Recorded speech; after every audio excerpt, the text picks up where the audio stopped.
September 25th, 1980, afternoon. John Paul Jones walks upstairs in Jimmy Page's house in Windsor. He is going to check on Bonham, known as Bonzo, who had passed out the night before, which, honestly, was not unusual. Jones finds him in bed. He tries to wake him up. Nothing. He tries again. Jones later described it simply. It was terrible. Then I had to tell the other two. I had to break the news to Jimmy and Robert. John Bonham was 32 years old. He had consumed roughly 40 measures of vodka, somewhere between a liter and a liter and a half, in the span of about 12 hours. He choked in his sleep. The coroner called it accidental death. His blood alcohol was 276 milligrams per 100 milliliters, more than 3 times the legal limit. And then Led Zeppelin did something no major rock band had ever done before, and almost none have done since. They quit. Not "we will find a new drummer," not "the music must go on," not a tasteful hiatus followed by a reunion tour with a session guy. They released a statement on December 4th, 1980, and the key line read, "We could not continue as we were."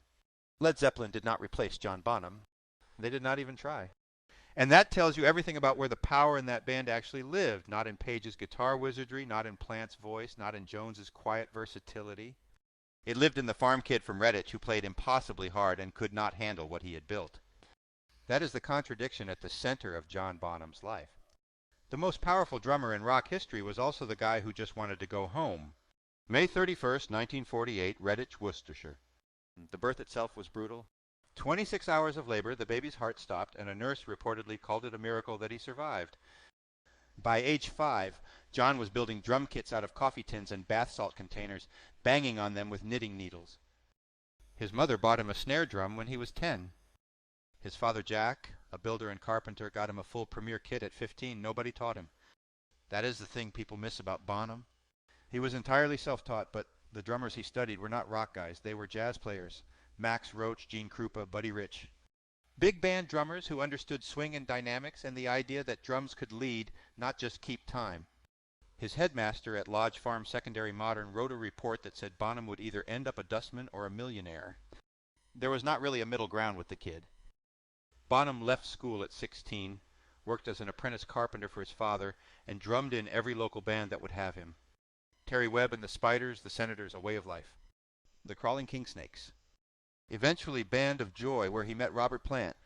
He married Pat Phillips young. He was 16 when they met. They had a son, Jason, and he was basically scraping by.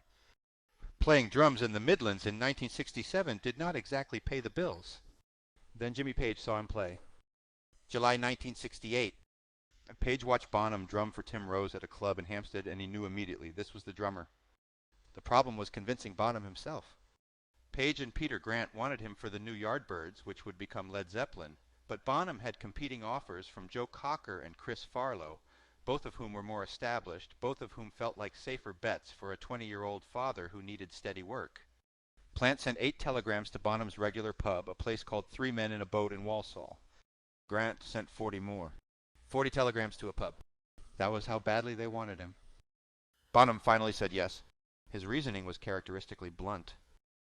He said he decided he liked their music better than Cocker's or Farlow's, not the money, not the career prospects. He liked the music better. That instinct, choosing the thing that felt right over the thing that made sense, defined his entire career. It also meant he ended up in a band that toured relentlessly, playing the biggest venues on earth, thousands of miles from Worcestershire for months at a stretch. The choice that made him a legend was the same choice that eventually destroyed him. September 14th, 1968. First gig is the new Yardbirds in Copenhagen. 4 months later, January 12th, 1969, Led Zeppelin's debut album drops. And the very first track changes drumming overnight. Good times, bad times. 26 seconds in, Bonham plays a bass drum pattern that made every drummer in the world stop and rewind. Rapid-fire triplets, clean and impossibly fast. Most people assumed he was using a double bass pedal. He was not. Single pedal. Bonham used the tip of his toe to flick the pedal back fast enough to create a double bass effect on one kick drum. Carmine Appice from Vanilla Fudge had influenced the triplet pattern, but nobody could execute it at that speed on a single pedal. Nobody. Page said it years later. The introduction of John Bonham on the first album and Good Times, Bad Times, it changes drumming overnight. So that's in 1968.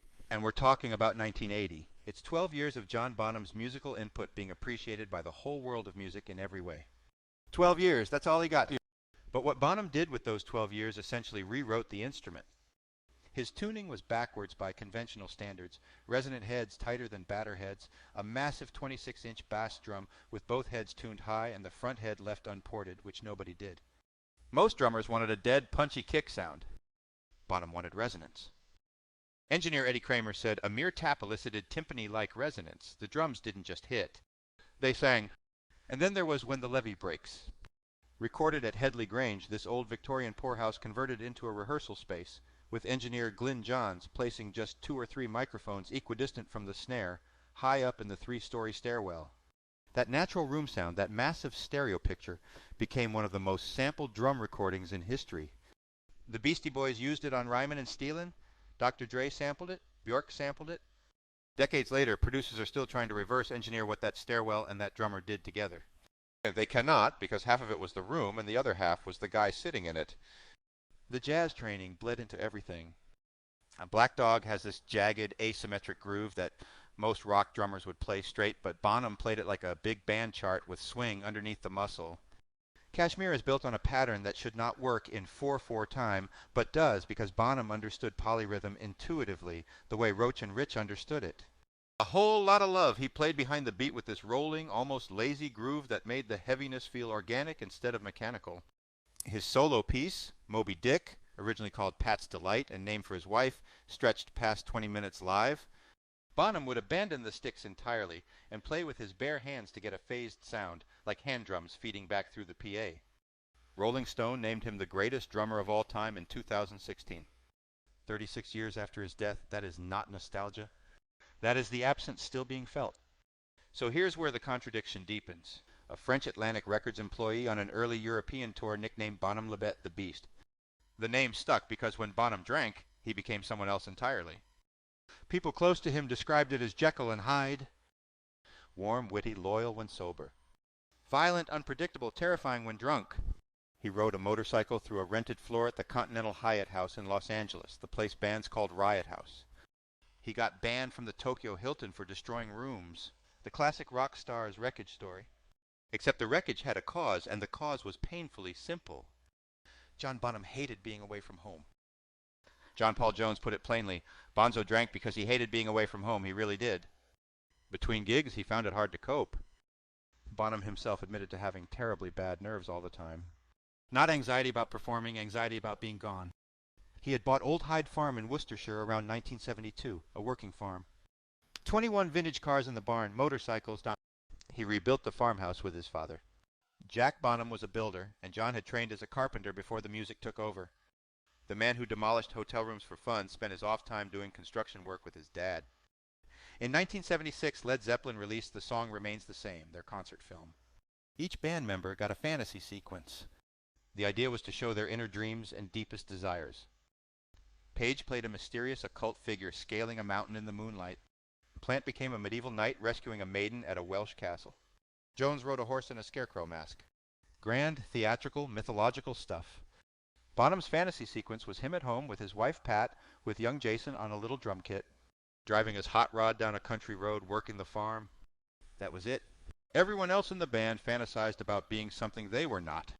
Bonham's fantasy was his actual life, the one he kept having to leave every time the tour bus came calling. Plant acknowledged the strain in his way. He said, "Sometimes touring gets a bit wearing, but that's only because I'm married with kids at home. I enjoy playing. I could play every night. It's just being away that gets you down sometimes." But for Bonham it was not a bit wearing, it was corrosive. By the mid-70s the drinking had escalated into something nobody could manage. Page was deep into heroin. Bonham was drunk and angry constantly. The band's internal chemistry, the volatile mix that made them brilliant on stage, was curdling into something darker off it. In 1977, Plant's 5-year-old son Karak died of a stomach infection while the band was on tour in America. Plant nearly quit everything. Bonham was actually the one who helped pull him through and who encouraged him to come back to music. That was the sober Bonham, the loyal friend. The warm, big-hearted guy Plant would later mourn. By 1980, the band was preparing for their first North American tour since 1977. It was scheduled to launch on October 17th in Montreal. Bonham was apprehensive about going back to America. He had gotten off heroin but was still drinking heavily and taking anti-anxiety medication for depression. The morning of September 24th, his assistant Rex King picked him up for rehearsals at Bray Studios. They stopped for breakfast. Bonham drank 4 quadruple vodka screwdrivers.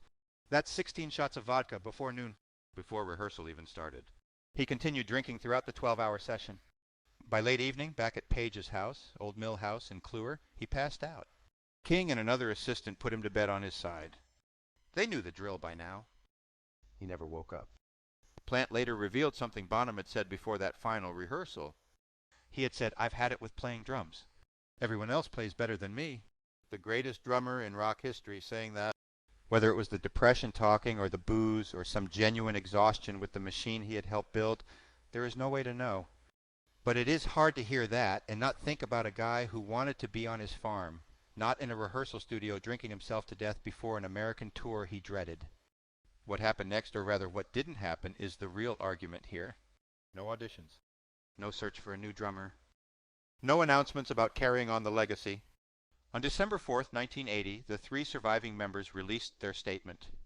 "We wish it to be known that the loss of our dear friend and the deep respect we have for his family, together with the sense of undivided harmony felt by ourselves and our manager, have led us to decide that we could not continue as we were."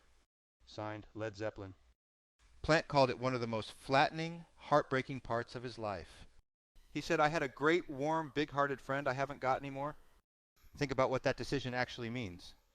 Page, Plant, and Jones were, individually, among the most talented and commercially viable musicians on the planet. They could have hired anyone. The Who had lost Keith Moon 2 years earlier and continued with Kenny Jones. AC/DC had just lost Bon Scott and hired Brian Johnson. That is what bands do. They replace members and keep going. The economic incentive alone was enormous. Led Zeppelin in 1980 was one of the biggest acts in the world. Walking away from that required either extraordinary grief or extraordinary clarity, probably both. Phil Collins and Tony Thompson sat in at Live Aid in 1985 for a one-off reunion that proved the song still worked with other people behind the kit. Jason Bonham, John's son, who had been on that little drum kit in the Fantasy sequence 20 years before, played the O2 Arena reunion in 2007 in front of nearly 30,000 people. Other drummers could execute the parts. But executing the parts wasn't the point. Led Zeppelin without Bonham wasn't Led Zeppelin with a different drummer. It was nothing, and they knew it. The 3 of them looked at what remained after September 25th and concluded that the essential ingredient, the thing that made the whole engine run, was gone. Not the guitar, not the voice, the drums. Bonham's funeral was October 10th, 1980 at Rushock Parish Church. 250 mourners attended. Roy Wood, Jeff Lynne, and Bev Bevan, Midlands guys and local musicians, represented the world Bonham actually came from before Led Zeppelin swallowed him whole. Paul McCartney sent a wreath. Bonham was cremated, his ashes interred at St. Michael's Church, Rushock, Worcestershire, right back where he started. The farm kid from Redditch returned to the Worcestershire earth. The headmaster had said he'd end up a dustman or a millionaire. He ended up both in a way, a millionaire who wanted to be a farmer, a beast who wanted to be home, the most irreplaceable musician in rock history, and the one who least wanted to be there. That's not a rock and roll tragedy in the usual sense. It is not excess for its own sake, or ego, or the cliché of burning too bright. John Bonham burned because the fire that made him extraordinary was the same fire that consumed him. He played with everything he had, and everything he had wasn't enough to make him okay with the life that playing demanded. Led Zeppelin knew. When Bonham died, so did they. No replacement, no continuation. Just silence where the drums used to be.